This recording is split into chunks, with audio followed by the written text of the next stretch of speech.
Blockchain Service Network is China's efforts to create a blockchain matrix, a technical infrastructure, if you will, designed to support the use of blockchain applications in government and enterprise. What it might truly be doing is setting a new standard of infrastructure for how blockchain could work for the rest of the world.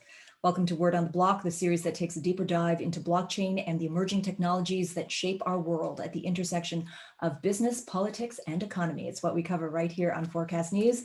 I'm Forkast Editor-in-Chief Angie Lau.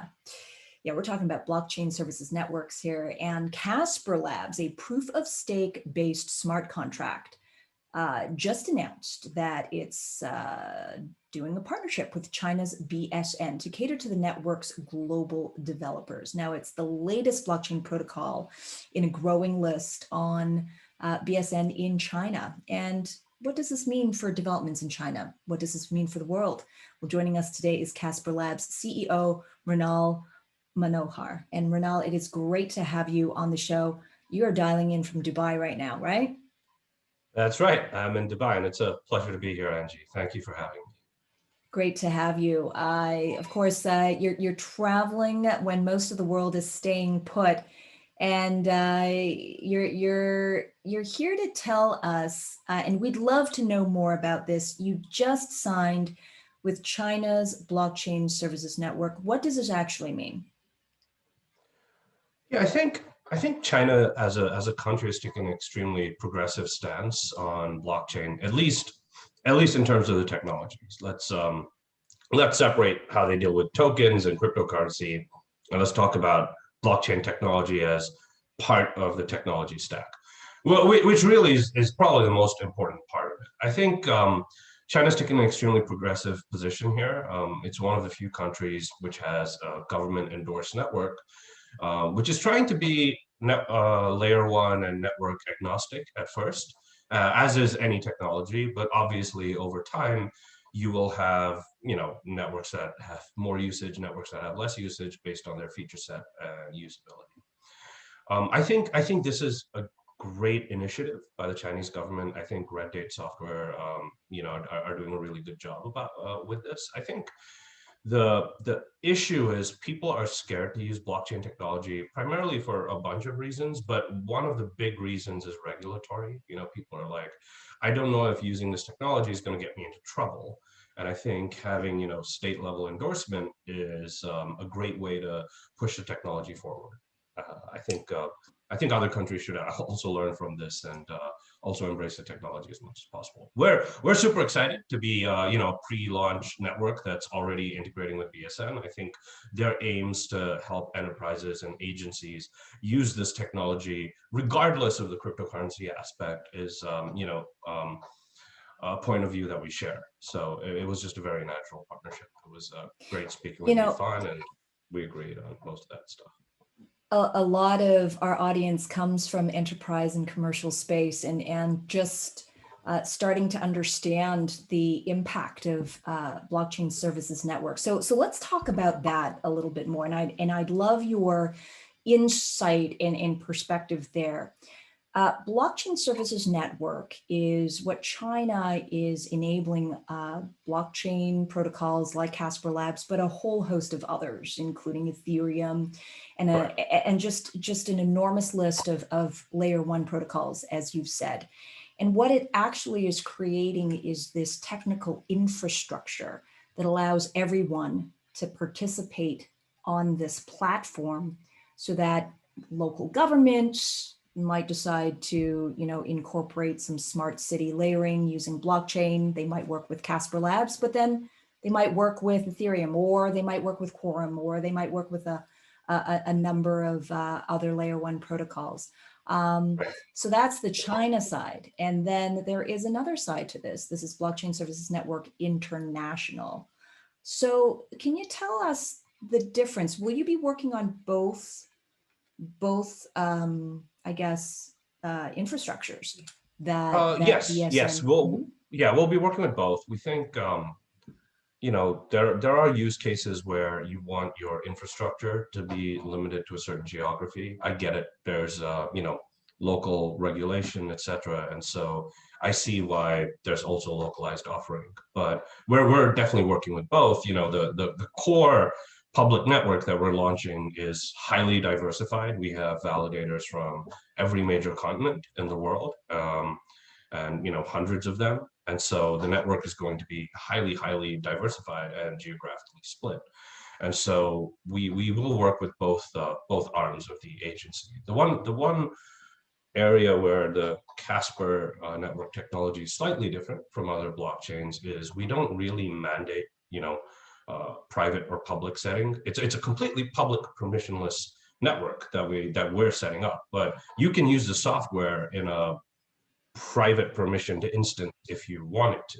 It's all completely open source. We'd love to help people do that as well. And I think our ability to deploy the technology in a hybrid manner is the reason why we've been seeing a bunch of enterprise adoption. I think if you think about the way cloud computing happened, it didn't force enterprises to put 100% of their infrastructure on the public cloud.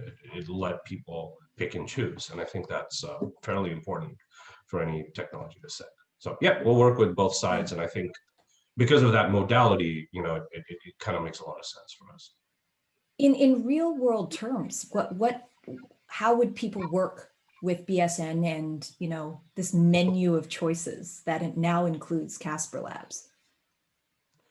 That's actually a great question that I do not have a wonderful answer to. I think so the way it looks like to me, I mean, if you look at the interface, it's similar to like an Apple App Store or like an Android App Store, in the sense that you see the list of applications that can, and you could search based on type of application. Much fewer, obviously, like Apple's App Store probably has a couple of million applications on it right now. So it looks kind of like that, and you pick your flavor. I think it's earlier stages, right? So BSN was announced a few months ago. It's not been years, and I think over time there'll be much more gradation. And if you think about AWS and you're picking like an infrastructure provider there, you'd have like very specific, if you want to run an Oracle instance on AWS, there's a very specific page that you can go to and understand how exactly to do that. I think it eventually morphs into that, but practically right now, looks kind of like an app store, but it's early days. I mean, this is not, it's going to develop over the coming years. That's actually a really great way to describe it. It is kind of like a state initiated or inspired AWS for blockchain protocols. And so the opportunity is really, the limit of your imagination. What are some of the applications that we could see from both enterprise or even government?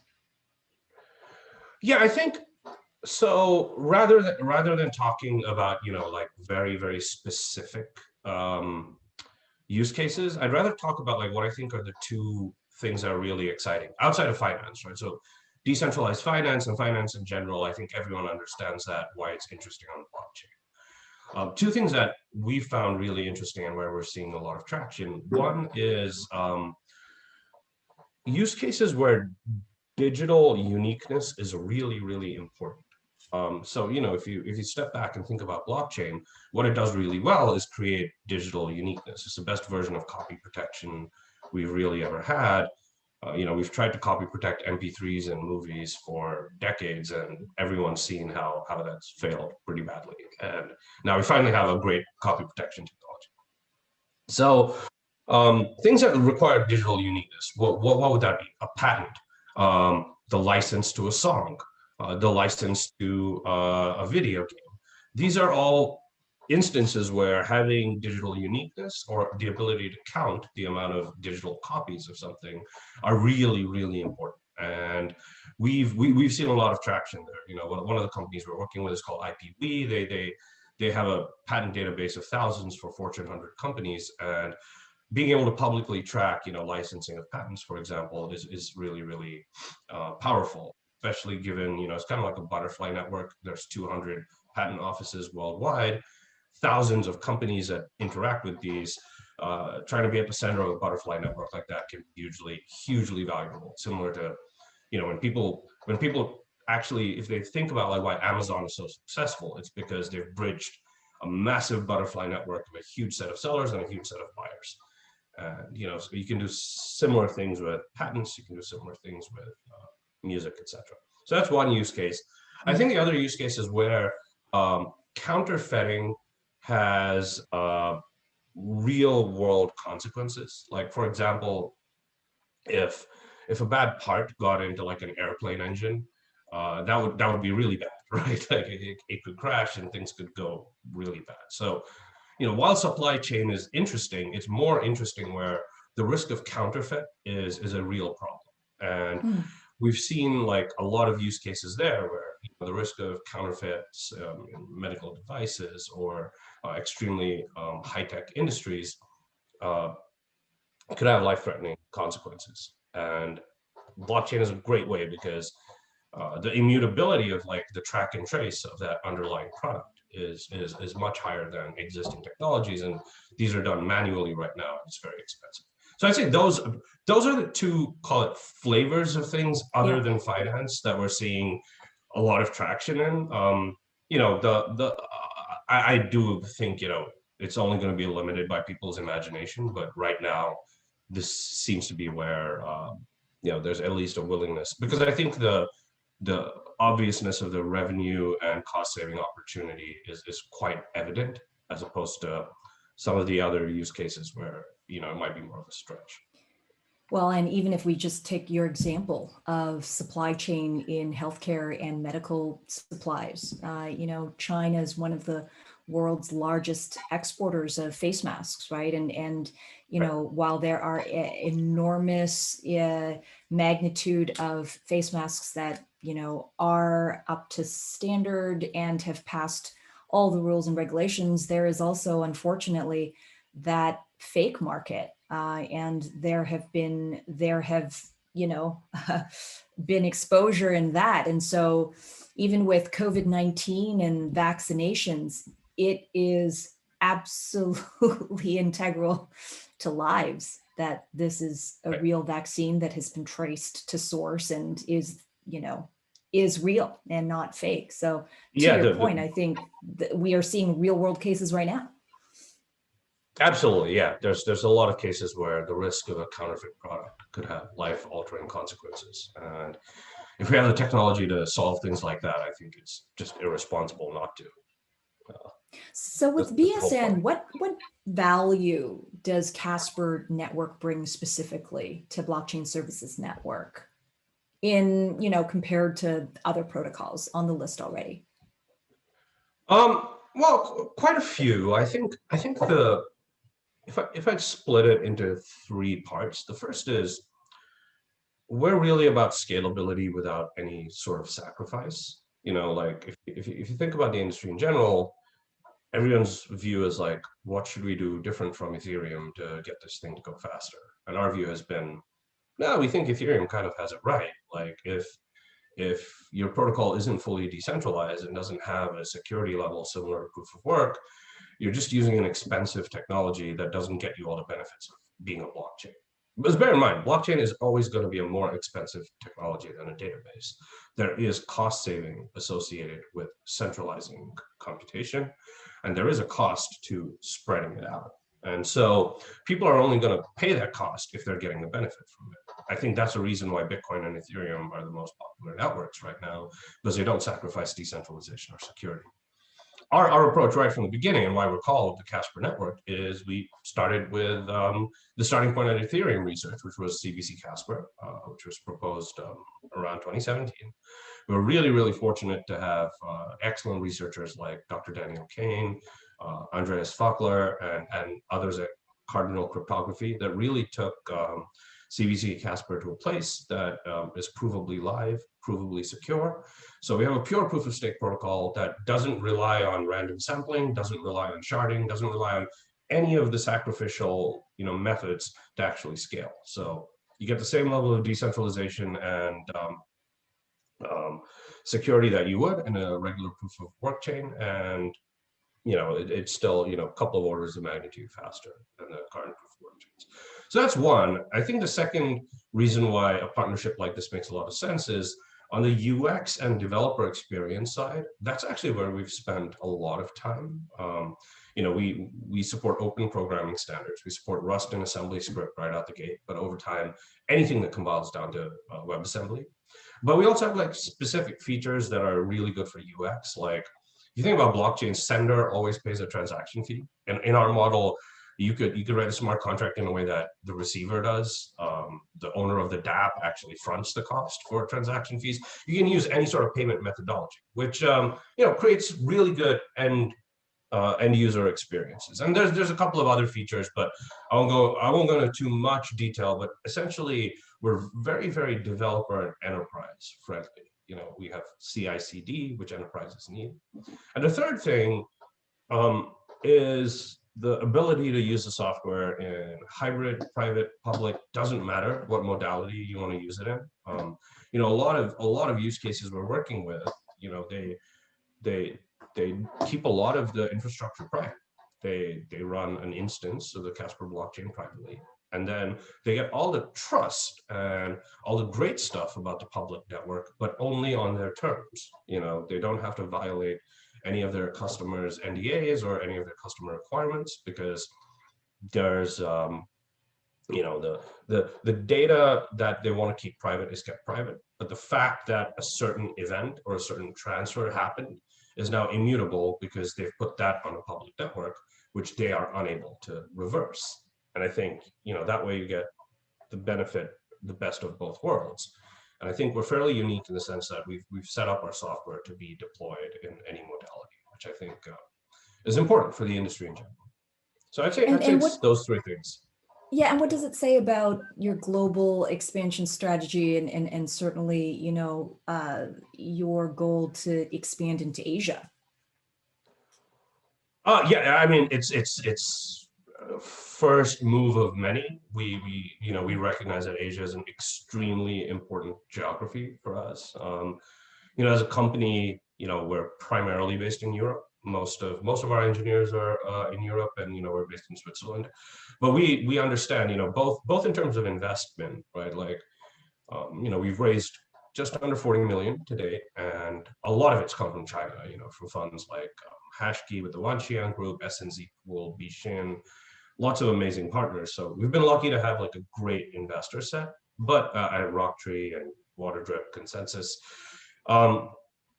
But more than that, we realize that a lot of the development activity, especially state sanctioned and enterprise push into blockchain, is happening primarily in China, Japan, and Korea, much more so than the West. And I think part of that is cloud infrastructure and distributed compute has existed for a long time in call it American and European tech stacks. And so some people are not seeing the value. I think like Asia is kind of leapfrogging. It's kind of, if you think about like how Asia basically skipped the landline and went straight to mobile phone, it's kind of like that, what's happening here. It's like a lot of cloud compute infrastructure is kind of being skipped and people are just moving directly into blockchain. And that's the way we view it. So we view BSN as a larger part of, a very, very comprehensive Asia strategy that we do want to have. And, really looking forward to it. I think it's if you're in the space and you're not, in Asia, you're kind of like missing the largest part of the market. You'd be crazy not to be part of it. Well, we certainly agree to that perspective, being based in Asia at Forkast.News. It really is becoming very clear that a lot of the innovation leadership is happening here.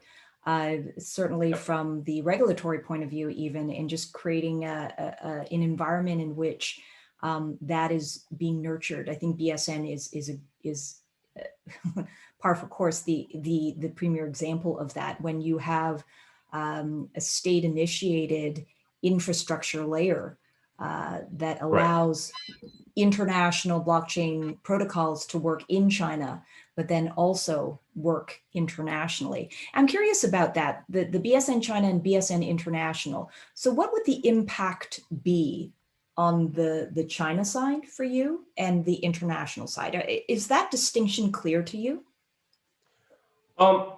So I don't want to misstate this. This is how I understand it, but there will be certain applications where data can't move, China domicile, meaning the set of validators needs to be localized. And so you'd have to set things up in a certain way to ensure that. So I think that's part of it on one end. And, also because on the documentation and access side, there's a language barrier, obviously, like between technology you want to deploy within China and then international. And so I do think there'll be distinct landing pages, just like you'd see with any infrastructure provider. But that's the way I understand it right now. But as I mentioned, it's in the earlier stages right now, and right now I think most of the focus is on integrating blockchains first. How exactly that modality works out, we'll have to wait and see. That's a distinction as far as I can see. Well, we have to wait and see, because the partnership with BSN was announced even before the launch of CasperLabs mainnet. Curious here. Although pretty soon, right? We're in test. We have a ton of distributed validators on our system. We will launch pretty soon though, this quarter sometime. And how will it change people's daily lives in China? Honestly, hopefully, in terms of how they interact with their application, etc., not much. Meaning it shouldn't. If you think about it, the best technology is not obvious, right? Like, for example, people watch Netflix all the time. Netflix, almost their entire infrastructure is on AWS. You're using AWS, even if you don't know about it. And all the best technologies like that, you're using it even if you don't know about it. So how will it affect people's daily lives? One, let's just think about the end result, right? If I bought a mask online, the example you gave, to prevent COVID, and I want to make sure it's from a particular manufacturer, you can hit the verify button, and the technology that's verifying this is trustable because it's immutable and can't really be corrupted. Now, what's happening on the back end is, a blockchain is being pinged, people are, looking up hashes, and there's a lot of stuff happening on the back end. But ideally, the end consumer doesn't even realize that all of that's happening. So ideally, in my view, it changes. There's going to be better services. There's going to be more trust in, products that you buy. More freedom in your ability to transfer things and transact with other people. But hopefully the end user doesn't even realize that they're interacting with blockchain technology. If blockchain wants to be taken seriously, it needs to go into, we always say that at Casper internally, we're like, let's try and be 99% invisible. Like, the best technology is the stuff you don't know. Like Zoom is great, right? Like, we're using it right now. There's a million things happening in the background, but our interaction with it was hit a link. And that's the way it should be for end users. My view, at least. I hear you on that. And certainly that's increasingly the case. I want to ask you about the virtual ban on cryptocurrencies in China. So you have a Casper token, and how does this mesh with CasperLabs, that you're part of the BSN, the Blockchain Services Network in China, but in China, nobody would legally be allowed to exchange or buy, or I think they could hold your crypto, but they wouldn't be allowed to exchange it or access it in a more liquid way. How do you balance that? Well, we view the token primarily as a way to pay for computation and a way to stake the network, right? Like, do people sometimes use these as a transfer mechanic? Sure, but actually the function of the token is just to provide security to the network, meaning you're a staker, and China, I don't know exactly what the legal position is, but some of the largest staking pools in the world are in China, right? Like HashCorp, Huobi Pool, SNZ Pool, all China-based, and some of the largest staking pools in the world. So one of the primary things is the security of the network is based on staking those tokens, which gives huge economic disincentive to attack the network. So, and that's where we derive the security from. The other function is anything you're doing, for example, registering a patent on the chain, registering a face mask on the chain, or anything related to the supply chain, you have to pay for the computation using the underlying Casper token. So again, I don't know if paying for computation is something that Chinese regulators have really gone after. So if you think about those two primary uses of the underlying token, it's very consistent with an infrastructure or utility product, much more than a value, which of course it can be used for, but that's not really the primary intent behind it. Yeah. And with now this BSN announcement, with the upcoming mainnet, and all that, and of course this is on the backdrop of what we're continuing to see in real time unfold, which is extraordinary monetary stimulus, still US-China trade tensions that exist, though we do have a new US administration. How do you compute all of these changes, even geopolitically between China and the US, that allow you to expand and innovate and grow? Honestly, I try to be apolitical. Honestly, I think who the administration is in the US doesn't really affect US-China relations as much as people tend to think it does. They're the two largest economies in the world, and both are self-interested in beating the other. So I think things like trade wars and differential taxation are just going to exist for a while. It's just a reality. If you look at history over any time, the largest economies do this to each other to maintain a leadership position. Our position is against that backdrop. We don't really take, we view our underlying tech stack as purely global. Our investor set is completely global. We have some investment from the US as well, but Asia has actually been probably our single largest source of funding. And so overall, we don't like to get in the middle of that. I think if you think about it day to day, though, the amount of business done between US companies and Chinese companies is actually massive. If you think about the amount of compute infrastructure in China, Microsoft, Oracle, Amazon, Google, all these products are used very, very highly in China. Well, Google maybe not so much. Baidu is much more popular. But Microsoft as an operating system, Oracle for databases, these are used very, very much. And in the US, every single smartphone we have is manufactured in China. And so if you actually, peel back and, ignore political rhetoric, the amount of actual business being done between the US and China is actually pretty unprecedented and has been, I think it's at record levels relative to, import export has ever been in the history of humanity. So again, going back to my point about being apolitical, I mean, when you look at the reality on the ground, what politicians say, politicians are going to say, they have a different set of constituents and what they're trying to achieve. If you actually look at general business, I think the level of business between the US and China is at a level that we've actually never seen historically. And as a truly international company, we obviously support that. Long term, our aspirations are to have a big beachhead within Asia. Did it surprise you when you were looking for global funding that they seem to get it?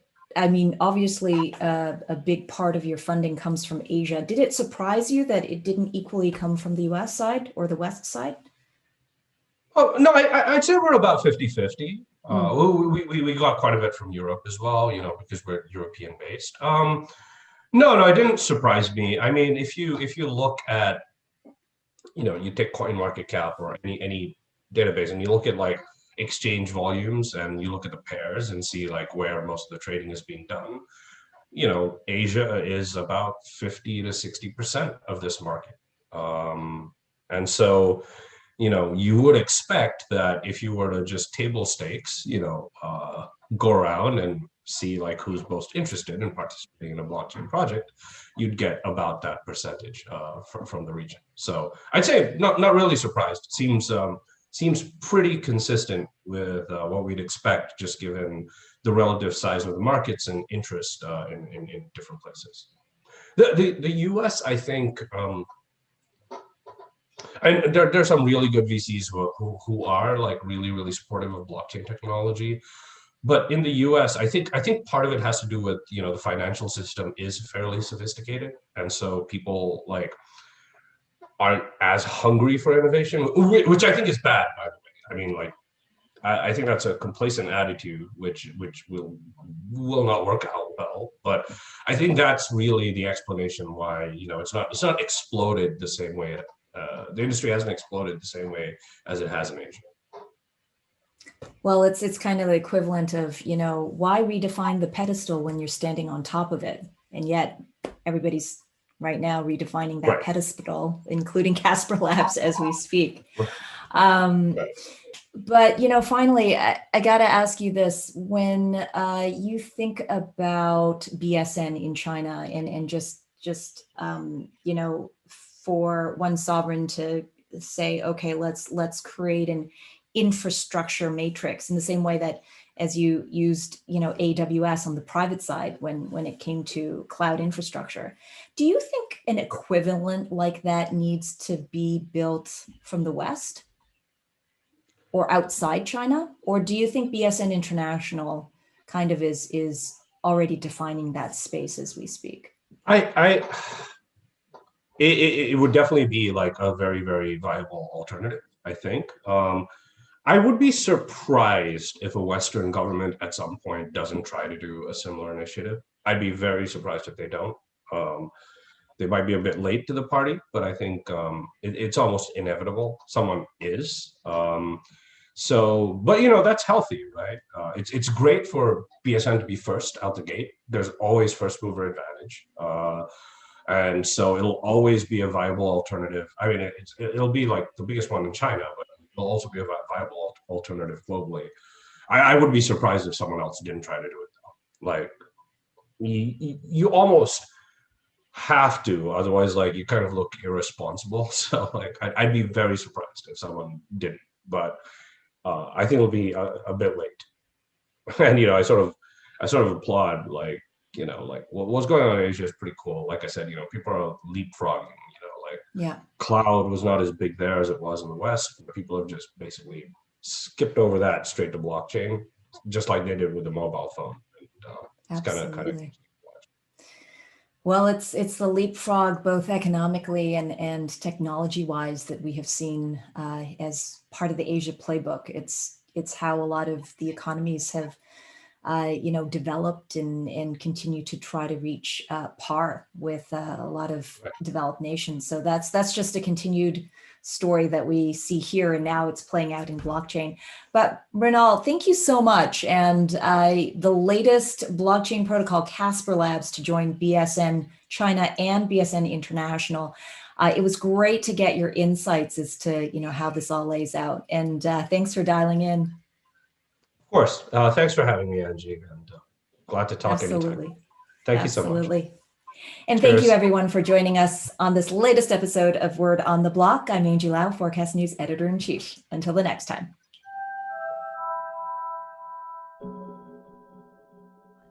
If you like that, come back for more. All you have to do is click like, always comment, we love that, and subscribe.